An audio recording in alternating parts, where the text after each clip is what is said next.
Welcome. If you want to perform reset of your Skullcandy Crusher ANC headphones, first you have to grab them just like that, and you have to focus on the right headphone. In this place we can find two buttons, a volume up and volume down button, and we have to click and hold them together for 5 seconds. Click and hold right now.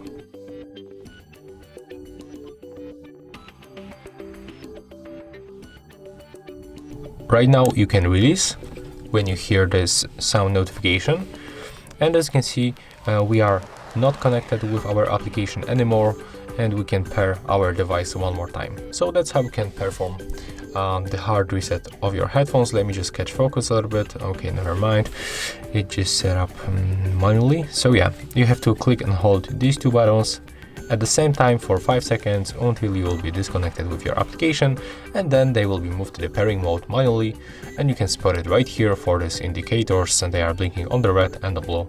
It means that we are successfully in the pairing mode. So that's all. If you find this video helpful, remember to leave a like, comment and subscribe.